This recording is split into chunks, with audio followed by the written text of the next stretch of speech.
Game week, Penn State, Wisconsin, one of the most anticipated openers in Penn State history, and I've brought in an expert to help me find out what's going on with the Wisconsin Badgers. Penn State, Wisconsin plays noon Eastern time on Saturday, and the tension has been building. It's going to build all week. Right now, it's roughly an American cheese, one of those Kraft single slices. It's going to be a sharp cheddar by the time we get to Wisconsin. So I'm welcoming in Jacob Kocorowski from Badgers Blitz, Wisconsin rival site. And I have to apologize first for the awful cheese pun that we started with. So Jake, welcome, and I'm sorry. Oh, no, it's all good. We've heard it before here in Wisconsin. We're good with it. We're good with it. It's been thanks for having me on, T. Frank.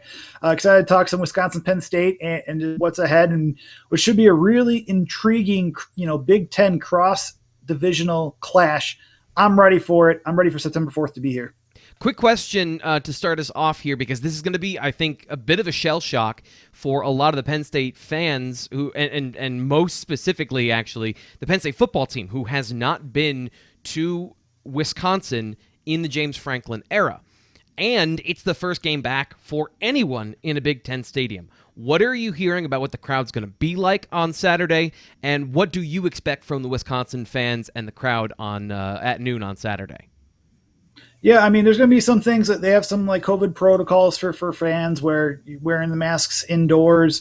I wasn't able to stay there's a press conference with Jason King, who is the one of the associate athletic directors, and he was going to talk about the fans at earlier today on Monday. But if fans go to uwbadgers.com, or if they go to the Wisconsin Badgers YouTube site, I think there's going to be the video up there. But I think with fans, I think it's going to be pretty busy. It's the first time back. You're going to hear the fans roaring. I think the atmosphere will be similar to what we've seen in the past. They are, like I said, there are some protocols when it comes to they have to wear the mask indoors for Wisconsin, where when they're indoors, and when they're out, I think if I'm not mistaken, it's recommended that they wear masks inside the stadium. But I mean, I still expect big crowds. I still expect the familiar sights and smells around Camp Randall Stadium. It's one of the things I've missed and whatnot. And we want everyone to be safe too, for that matter. But smelling the bratwurst on the grill, the burgers, maybe the semi-stale beer. When you hear some of the smells when you're walking back from the stadium after the game. Are you a craft beer guy, or are you a light beer guy? Craft beer or light beer? I've become more of a craft beer. I'm become kind of a beer snob. Yes. Remember my days in college, if you're lucky to get like a Miller High Life Light, like you're good, man. Like You're not getting like the cheap beer from, where in Wisconsin or Madison, it's like Riley's, which is right off of State Street. But for me, for those that are traveling to Wisconsin, there are places like New Glarus Brewery, which is about 40 minutes southwest of here. They make Spotted Cow, which I'm sure, I don't know if people have heard around. Yep. Spotted Cow has been very popular. Not their best beer, but it's still a really good beer in my eyes. I love drinking it when I'm out. But they got tons of other beers there. There's so many breweries within the Dane County, Milwaukee, or Madison area, especially in Milwaukee, where I'm from. Granted, I live in Madison now, but it's definitely a lot more of the craft brewery stuff. I like trying out different stuff.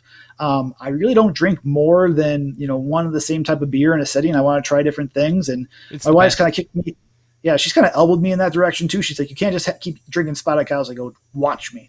But it's because that's one of them that I can just keep putting down, and it doesn't, it's not bad. But anyways, I digress. It's there's a lot of good breweries for those that are traveling to Wisconsin within the state. Highly suggest, checking them out, even just Googling them, not just New Glarus, but there's a bunch here in Madison that are well worth your time. So I'm usually the X's and O's guys here at BWI. This is the BWI Daily Edition. I'm your host, Thomas Frank Carr. He's Jake Kocorowski. We're giving you the inside information on where you should go to get ready for the game with Wisconsin. So all kinds of information on the Daily Edition. I love that. Some early scouting on great places to hit up before the game. Now, for the game proper, media day for you was yesterday. So what did you learn from Paul Chryst and from the players? Any of the big takeaways from you for Wisconsin yesterday? Yeah, with the depth chart, really, I think the big one for Wisconsin came during the Really, it was just some things that we saw in fall camp that kind of came to fruition within the depth chart. And that, for me, turned into one, Clemson transfer Chez Malusi. Chez actually, he obviously came from Clemson. Was a former Tiger, ran for about 427 yards, 6 touchdowns in 21 career games. Was behind Travis Etienne, now who's unfortunately, I think, on injured reserve for the Jacksonville Jaguars. Yeah. But he was the number one running back on the depth chart, behind, in front of Jalen Berger, who's going to be a redshirt freshman.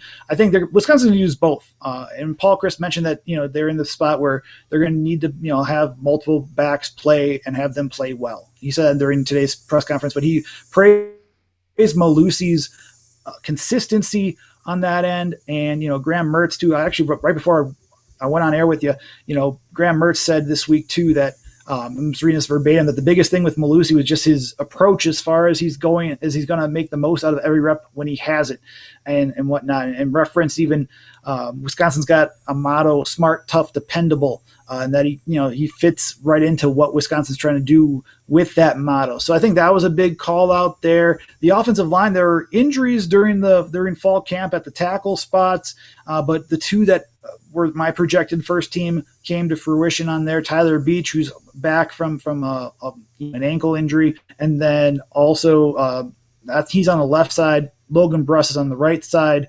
But the battle in the middle for the center spot, redshirt sophomore Joe Tippmann, who I think he benches 430, can squat about 615. He took over the center spot from Caden Lyles. And we saw that during the last part of fall camp, probably like the last 5 open practices. He asserted himself there, and that came to fruition where he's now over the senior. Otherwise, not much really changed in terms of Wisconsin, from what we saw on the depth chart, from what I had projected. The only thing maybe is that the fact that they have 6 cornerbacks on the depth chart. They have 2 starters in Faion Hicks and Caesar Williams, who are going to be challenged by Jahan Dotson and Parker Washington, but also you're going to see, 4 others, I think will get in the game at some point, just because the amount of nickel packages or number of just how college football is and just what to expect from Penn State.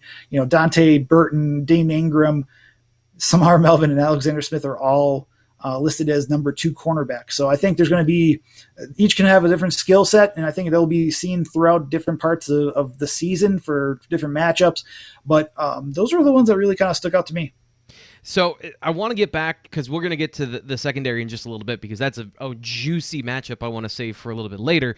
The Penn State fans haven't seen Wisconsin in a while, and it just is that thing of Wisconsin equals offensive line and running back. Jonathan Taylor, Melvin Gordon, guys like that have been the bell cow backs, and now there's the split back system, and the offensive line, there isn't, at least from the outside, there isn't a national name on that list that we've heard from over here. What can Penn State fans expect from that unit? Is it the Wisconsin Lions of old? Are they going to be, tough, physical, running up front and predominantly rushing? Or has the system changed and evolved since we saw them last? I think it was in 2017, 2018 when the Badgers came to Beaver Stadium. Right, and that was a year where, I don't know if you remember that, the Wisconsin offensive line had like that cover on Sports Illustrated where you had Tyler Biotish, John Dietz, and David Edwards, Bo Benchwall, and there are some that are in the NFL right now, all on that cover, right? And they still lost. I mean, it wasn't a great game offensively. Jack Cohn was in that game because Alex Hornibrook was out. So this team really, this line I think is going to be good for Wisconsin. I know I mentioned the competition. I know that the injuries, but you have 2 experienced players in Tyler Beach and Logan Bruss, and for that matter, Bruss I think is the most NFL ready out of all the linemen that are available right now on that line. He's playing at right tackle right now. He can move out to right guard, and I think that or move in, I should say, to right guard, and he's got position flexibility. I think he's the best, probably one of the most athletic linemen right now on that line with what he can do.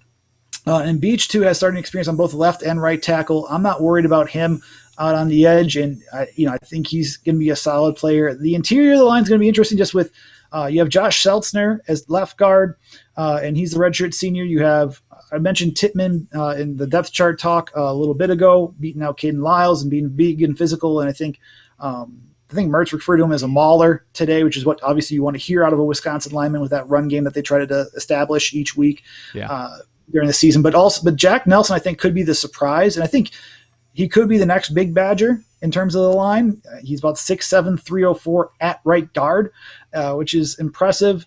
And talked to him during fall camp, and he was really, in my eyes, this is a kid that emerged in spring ball, be getting first team reps. And, we thought he'd be a tackle. This is his size, his weight, his athletic ability. He'd be perfect on the edge. Well, they move him inside, and he's just, a lot of people have talked about his mentality of being aggressive. I think aggressive may be an understatement based off of just what we saw in camp and what we've talked to when we've heard from other teammates, especially on the defensive side of the ball. So I think that line, we'll see just how it coalesces, how it gels together. And it's the first week, right? So there's going to be bumps in the road. And both teams are going to be how I'm expecting it. Just with what happened last year in a truncated season, an abbreviated, modified season, I think, and then going back into fans and all and whatnot, and just trying to get back to a normal 12-game schedule. And just it's the first game of the season, so there's going to be mistakes. But I think that line has the potential to be very good. And there is good depth behind them, too. There are ongoing competitions throughout camp. So my feeling is that, they'll be there. I mean, we'll see what happens coming up. There are players that I think could play on Sundays too. It's just, I think Bruss may not get the recognition he deserves. And I think Nelson may just be that next player up, and I think he'd be able to be a multi-year starter, which starts this year. Notably, one of the young guys that is projected to be a starter that you've put up a Badger Blitz, the Wisconsin depth chart is loaded with 4, 5, and 6 year players on the top of the depth chart, especially on the defense, which again we'll get to here in just a little bit. But I got to ask you about 2020 and Wisconsin's season, but specifically about Graham Mertz, because as we talked about, Wisconsin, I don't think it's any secret, they've always had that quarterback spot has been somebody who's been a passenger on the offense more so than the guy who is driving the success of the team. Last year, Graham Mertz got out to a very hot start, got everyone's attention. What did you see from him last year, and what are you expecting of him this year? I mean, last year was a tale of almost it was one game and then the rest of the season. He comes out, breaks completion percentage record for Wisconsin, goes 20 for 21 against Illinois in that season opener, ties or 2 other records for touchdown passes in a game with 5, and then also consecutive completions. If Garrett Groshek doesn't drop an easy check down pass, he has 2 records in his starting debut as a quarterback, as a starting quarterback, I should say. So, I mean, that was great. But then, COVID hits, there's that diagnosis, and then UWBadgers.com, this wasn't known until the spring, but he had injured his throwing shoulder against Michigan when they returned about 3 weeks later when they went on the road in Ann Arbor. And, I called him out, not called him out, but I just called out hey, this is what this article on Wisconsin's athletic department site said, how much did it affect you? And you saw he made no excuses for it, for that, in his play, but his play did drop, and whatnot. And I forgot the exact stats on that end, but Mertz really, he's also a redshirt freshman too. So there's a couple of factors behind that. One, maybe there was some injury behind it, but 2, he lost 2 of his best receivers in Danny Davis and Kendrick Pryor last year. That they missed a combined 9 games in 2020, and the depth behind them, they have Chimere Dike, who I think is going to be a great number 3 receiver. I think that Davis, Pryor, and Dike are going to be great coming up in 2021. Could be like one of the best combinations of receivers coming up in the Paul Christ era, but also Jack Dunn, who's a good hand, but there's not as much explosiveness out of Dunn as there was Davis and Pryor. But on top of that too, there's no Jonathan Taylor. So Jack Cohn, Alex Hornibrook had Jonathan Taylor for 2017 and 2019, and that would allow defenses like you had to commit to that run.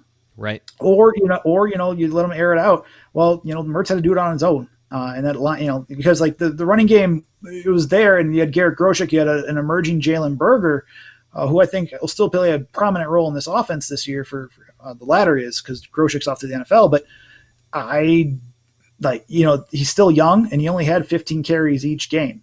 Do you feel like you? Sorry to interrupt. Do you feel like because of all of that stuff that you just mentioned, do you feel like what Graham Mertz is, as far as he played quite a bit last year, but do you feel like is he more the guy that we saw early and then late against Wake Forest, or is he the guy that we saw more in the middle once he had that injury, and then the 3 straight games against good defenses where the Wisconsin offense struggled? I know it might be an unfair question, but do you feel like which one of he is more of one or the other? I think he's more of just what you saw against Illinois. I'm not saying he's going to throw. He's going to miss only one completion, and he's only going to throw 5 touchdown passes every game. But I think he's closer to the player that can. It's a game changer at quarterback, and that's not trying to blow smoke up anybody or just try to overhype a quarterback. I think he can be that quarterback. That's you saw what he had. He was one of the best quarterbacks in the nation for the 2019 class, and you saw he can make every throw you want out of not just a college quarterback, but someone more. He can throw a deep out accurately right where it needs to be, and you don't have to worry if it's going to be thrown on the inside. He can throw a finesse pass out of the backfield we saw that a couple times to Mason Stockey last year, where he's just tossing out of the backfield and he runs in for a score from there. He can dart, but then he can also dart in a pass, over the middle in a passing lane that you didn't think was available. And we saw that with Jake Ferguson, but also even during spring ball, he threaded the needle on looked like a corner route or just on the outside during a red zone period where he hit DK perfectly in stride and threw it through a perfect window. And that's what you want of the quarterback, but he can also air it out. He had Danny Davis deep in stride last year for a 50-yard touchdown against Illinois season opener too. He can make all those throws that you want. And I think with another year, I think a big thing that I don't know if Penn State fans know, but Paul Chryst, there's Joe Rudolph, he was the offensive coordinator last year. He's now just the associate head coach and the offensive line coach. Paul is now taking charge of the quarterbacks, and as good as John Budmeyer, I think he was for that group. He now moved on to Colorado State to be the offensive coordinator there. So a bump in position rather than being a quarterbacks coach. But I think Paul has that ability to develop quarterbacks. And I think having another year under his belt as a starter and going through the hardships he went through last year with accuracy and dealing with injuries and working through a not at 100% health for, the offense. I think, this year underneath Chryst and being able to, we've seen jumps between year 1 and year 2 starters underneath Chryst. And I think Graham's going to be up there. I'm not saying he's going to throw 35 touchdown passes to only 6 interceptions, but I'm saying he's going to be able to. I was hoping for some hot takes. Hot takes. If Pryor, Danny Davis stay healthy, you have them. You have Chimere Dike, as I mentioned before, at wide receiver. You also have Jake Ferguson, who, if y'all don't know, is Barry Alvarez's grandson. I'm sure you'll hear that a couple dozen times during the game. I think he's one of the best tight ends in the country in my eyes and can do it all from what you want from Wisconsin tight end. And then you have a resurgent run game. The offense should have that firepower. Then again, injuries and unforeseen circumstances always happen during college football. We'll see how they react there too. Before we get to the defense, one quick question. Last year, Penn State fans believed 2020 was their year, with Odafe Owe, Micah Parsons leading a very talented defense, and a third-year player but a second-year starter at quarterback in Sean Clifford. COVID hit, derailed all of that. This year, do Wisconsin fans feel like with all the guys that came back and the emergence of Mertz last year, or at least the perceived emergence of him this year, do Wisconsin fans feel like this is their year, their best chance, with Ohio State not having a returning quarterback to be the Big Ten champion and to unseat the Buckeyes from that position? Yeah, I mean, it's going to be I think it's going to be one of those things where expectations are always now high for Wisconsin.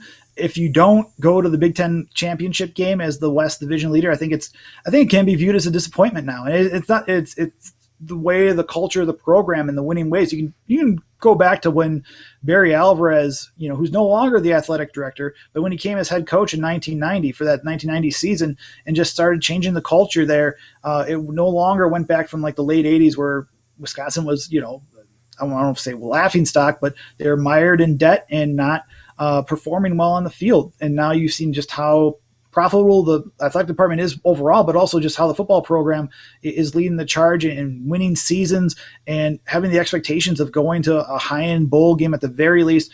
But they want that Big Ten. Fans, I think you can feel that they want something more. And Wisconsin's always going to be consistent in, no matter where the rankings are, they're going to be able to provide, the fan base with, good seasons, winning seasons. But you're seeing that change where what's next? Okay, Big Ten West Championship, they've done that. They've given Ohio State, the past 2 Big Ten Championship games that they've faced the Buckeyes, it's been close. For that regard. Wisconsin had to lead at halftime before everything fell out in 2019, which, possibly could have put them in discussion for the college football playoff, even with 2 losses. But the goal, I think, right now is trying to reach that playoff with or without that expansion that's being proposed, and whether or not that'll happen down the road. So I think that's the next step for Wisconsin is getting to that point. I think this year they have the defense to do it. We'll talk about them in a little bit, but I think they have the defense to do it. I think the offense is too. I think the offense is just a little bit more show me because of just what happened last year and just where players are and where they progressed to this year. But I think you're right where just, this is going to be something where, the fans are starting to get, I'm not saying they're not unruly by any stretch of the imagination, but I also feel that, they're expecting, okay, they've reached this tier a couple times. Now what's next? And I think this team, even talking to recruiting classes is that, they want to take the next level too. Yeah. Yeah, and that's always there's a bit of a glass ceiling on the Big Ten because of the dominance of Ohio State, but it feels like there's a little more uncertainty this year than previous years, which is coming out of the West. You always have that opportunity to at least get to the Big Ten championship game and hope something happens instead of having your fate decided in a lot of ways in October or in late September. Let's talk about that defense because there's one thing. I did some research earlier this year talking about a bit of a problem that the Penn State secondary has with generating turnovers. But an interesting thing that I found was that the team that was best at it in the Big Ten since 2016 at generating turnovers and plays on the ball, Wisconsin, and honestly by a pretty comfortable margin. Jim Leonhard, the defensive coordinator, former safety himself, NFL player, what does he do so well that makes it so that play on the ball, that ball production comes out of his defensive backs? It's a great question where, we've had a chance to watch Jim do what he's done now as defensive coordinator since the 2017 season. And the biggest thing is that you can tell the players enjoy playing for him, first and foremost. On top of that, he has this ability he's a great evaluator of talent, and he puts his players in positions to make plays. I think, and there's also with the responsibility of defense, it sounds cliche in coach speak, but it's also that he allows play. He keeps them within their assignments. They're doing their 1/11th. And I think, they're allowed to make plays, but they stay within their responsibilities too. And so, but I think just the way that he can create matchups, depending on the skill sets of his players. And I think we've seen that in the secondary as, where, right now, like I said, I mentioned the 6 players that are in the 2 deep at cornerback, but they have those guys that, can match up well. And, for that matter, let's say, for instance, in 2019 season, right? Samar Melvin, who was a true freshman at the time, started against Minnesota, but then he also started against Ohio State. That's at the end of the season. A true freshman who only played in 4 games, kept his red shirt for that matter. So Jimmy kept that going, but he still started 2 games, I've always and whatnot. So they're able to find the talent, and the recruiting classes have been getting better for Wisconsin too. So that kind of helps now with what we could see this year, even last year, but in the season prior. But honestly, what Jimmy can do with his scheme and put the pressure on and just identifying where they could attack opposing offenses. So he's got the mind for the game, and he also just is a great evaluator of what he can do with those players, game in and game out. It's going to be a great matchup and a tough one for a brand new offense with Mike Yurcich coming in as the offensive coordinator. Sean Clifford, a recovering turnover machine, is what Penn State fans are hoping of him this year. So that matchup is going to determine a lot of that. And the question I have, just looking at the depth chart, last question about the secondary is there's a lot of guys that are, as I said, 5th and 6th year players with that COVID year. How many of those guys came back because they wanted to come back? And how many of those guys came back because the NFL wasn't an option and they wanted one more run at something at Wisconsin? I'm asking, what's the talent level of those veteran guys in the secondary? Right. And I think with Wisconsin, I mean, there are 2 6th-year players in that secondary. You have Colin Wilder, who's at safety. He walked on to Wisconsin after he transferred from – he was a scholarship player at Houston, and he transferred over to Wisconsin. But you also have Caesar Williams, who came back for his 6th year. I think they wanted to come back. I mean, I would like to think that they wanted to come back for that 6th year.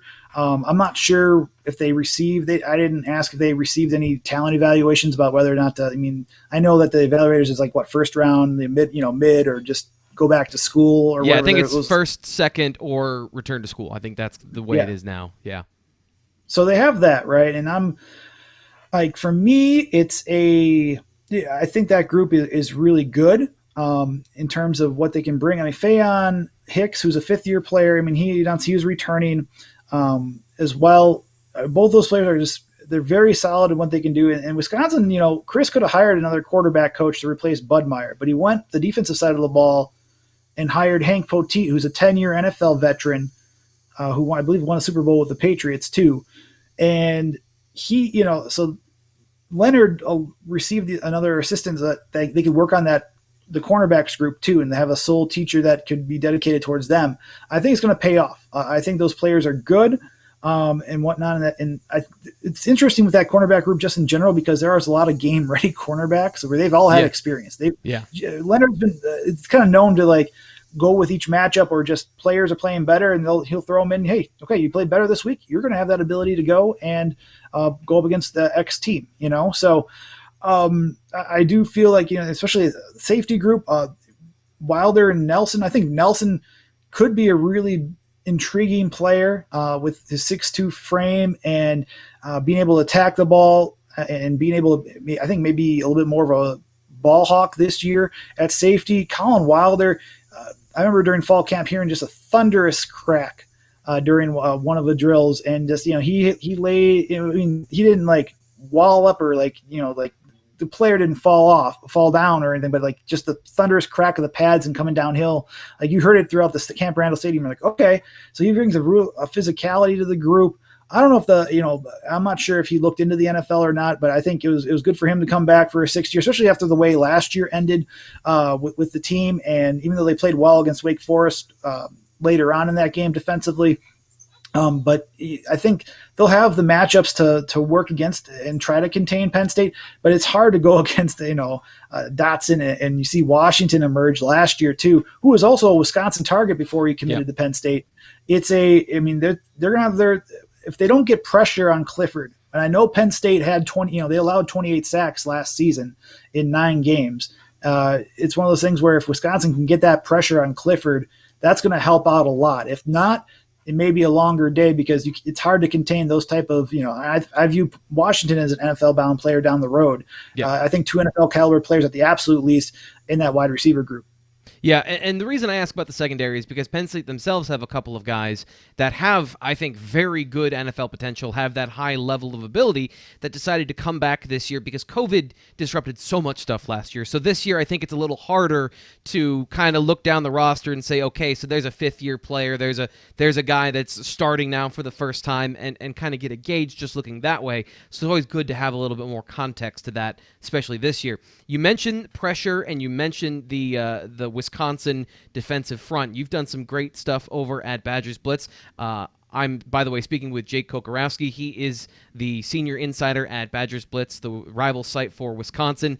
You were mentioning that the defensive line is going to do less two-gapping this year. And for those of you that don't know what two-gapping is, it's where the defensive line, usually in 3-man fronts, they hold the offensive line specifically to allow linebackers to go then make plays, where you're playing 2 gaps in the offense and you're basically holding up and double-teaming instead of going to get the football yourself. So that's changed this year for that defensive line, which is, I think, a big change for Wisconsin in general. Knowing that, who are the guys up front that you think can take advantage of that and put pressure on the quarterback and can make those plays with that athleticism up front? Right, and if those that subscribe to Badger or to Rivals overall, whether it's a Penn State site or Wisconsin site, y'all can read our subscription, premiums content. I just I talked to Rodis Johnson, who is going to be in the 2 deep, probably a rotational defensive end. And he had a really good fall camp from what I had heard from players and from what we saw even on the field in those open practices. He had mentioned that they're not two gapping anymore. And I kind of asked, I'm going back to my articles to make sure that I'm saying it right. You always want to make sure that you're right with this, right? But for me, I had asked, 2 main players. You asked for 2 players that could really take advantage of it. It really comes down to, in my eyes, the Keanu Benton, number 95, and Matt Henningsen, number 92. And the reason why is that Keanu Benton could be, and I don't want to overhype someone. It's something that but you talk to other players during the fall camp and this, you ask well, who's standing out, who's this, or even if you just ask about the player, and they're saying just what Benton can do. And he's a former high school wrestler, so he knows leverage. He's a former 2-time state runner-up at Division I at 285, 285-pound weight class here in Wisconsin. So he knows how to work leverage, and he's learning. If you guys go to BadgerBlitz.com, it's for free. I wrote an article about just what people were saying about him. Leo Chanel called him a scary sight. Nick Herbig, the outside linebacker, called him a menace to society, and just he has bad intentions every time he throws that chin strap on. You see that attitude. He's able to get in the backfield. We saw that often, even on pass rush. If I'm remembering correctly, pass rush drills, just one-on-one. He was getting upfield, and so, and I asked Benton last week about if there's a change in philosophy at the line. He said definitely, and he just said, I asked him well, how would you describe it for those that, especially for us fans, right? Or I would call myself even as reporters, because there's so much technicality, and there's stuff that those of us not putting on pads or in the game film rooms or in, as a part of a team that don't know what's happening. He just said that, like you mentioned, they're not eating up as much, eating more, they said last year they're eating more blocks of linebackers. Now they can either choose to do that or they can go make that play. And if they, if they're going to shoot for that play, they have to make it. And Henningsen had told me a couple weeks before, ago, saying they're not emphasizing on eating 2 blockers as much as getting in the backfield or forcing a cutback or forcing a tackle for loss. So they're just trying to make more impact lines. And I think those 2 would be the ones that really stand out to me that can really make that play in my eyes, where they're going to have that chance to do something special. I think both of them could have NFL careers. Henningsen's Ross Kalagi, the defensive line coach, referred to him as, how do I say it? A genius academically and a freak athletically along those lines, and just 4.0 type student, electrical engineering. So he's in he's in an electrical engineer, he's an engineering major, but just some of the numbers he put up, I think he had a 415 power clean this year in summer conditioning. So I feel like he could be a breakout year, especially if they're allowing them to make the right reads and make a play in the backfield. And I thought even years past, you had Alec James in 2017 at 5.5 sacks. Isaiah Loudermilk, I don't know if he ever reached his potential. He's with the Pittsburgh Steelers right now. I don't know if he ever reached his potential in terms of getting into the backfield, even though I thought he had that pass rush ability. So we'll see. I think those 2 would be the biggest names. I think Rodis Johnson, possibly in a passing down, could be someone to watch on the line. Isaiah Mullins they call him the big tree, Henningsen told me, because I forgot how tall he is, but he's massive, and he can hold up the line, and I think he can make plays there too. But I think the 2 big ones on that line would be Benton and Easton are the ones to watch, especially if they go to the nickel, which I think Leonard told reporters in the spring that he ran almost 70% of the time last year because of just the way offenses are in college football. I don't foresee that being any different from what Penn State will bring to Camp Randall Stadium on Saturday. Should be a great matchup. That'll be a revelation along the defensive line for Wisconsin, because they've always been incredibly talented along the defensive line. Now, making those guys a little more multidimensional as pass rushers and penetrators, I think that's going to be a big thing for them in this game. And one of the keys that I'm looking for as far as if Penn State can contain that defensive line, and as you mentioned, keep them away from Sean Clifford. Jake, thanks so much for coming on the show today. This has been a ton of fun. Thank you guys as well, and appreciate y'all. Just real quick too, I guess maybe I'll just since you have me on, just this is back from like mid-August, just for people that are traveling for the guidelines. Right now, this is as of the 16th of August. All ticketed fans will be required to wear masks at all times when in an indoor area of Camp Randall, regardless of the vaccination status, unless you're actively eating or drinking. And then the mask requirement. I'm going to say, let me see. The masks won't be required, but are strongly encouraged in outdoor public spaces, particularly for unvaccinated individuals. And that includes outdoor public spaces, including for entry. It's the concourses, concession stands, and the seating bowl there too. I just want to make sure I got you guys the right info, just in case you guys are making your way into lovely Madison, Wisconsin this weekend. And that's why you're the best. Jake, anything you want to promote, by the way? Anything you're doing this week that you want Penn State fans to check out? Maybe get some insight, more insight into the Badgers than they got today here with you and me in this brief window. Yeah, hopefully I haven't rambled too much for y'all. I know it's a YouTube show, so I'm working through all this. So hopefully I haven't rambled too much that you're all like, this guy's too much, which I understand. That's who I am. But if you guys go to wisconsin.rebels.com or badgerblitz.com, that's where I write. We got a lot coming up. As you see me doing with my hands, I feel like Ricky Bobby at Talladega Nights. Like, I don't know what to do with my hands. I'm actually exactly. I'm talking here. Basically, I am right now rendering video as I'm talking to you, T. Frank, about just Paul Chryst press conference, Jimmy Leonard's availability, play. We're gonna have 6 other videos up. I got a notebook coming up later today. We'll have a podcast later this week, kind of breaking down matchups and our season picks. We pride ourselves on giving everyone the best coverage possible out there. So feel free to let us know how we're doing. Let's have the opportunity to earn your business too, not just for the Wisconsin site, but Penn State, the Penn State site as well. We have some great coverage here coming for you on Rivals.com. Awesome. Jake Kocorowski here with me on the BWI Daily Edition. I'm your host, Thomas Frank Carr. We will be back again tomorrow.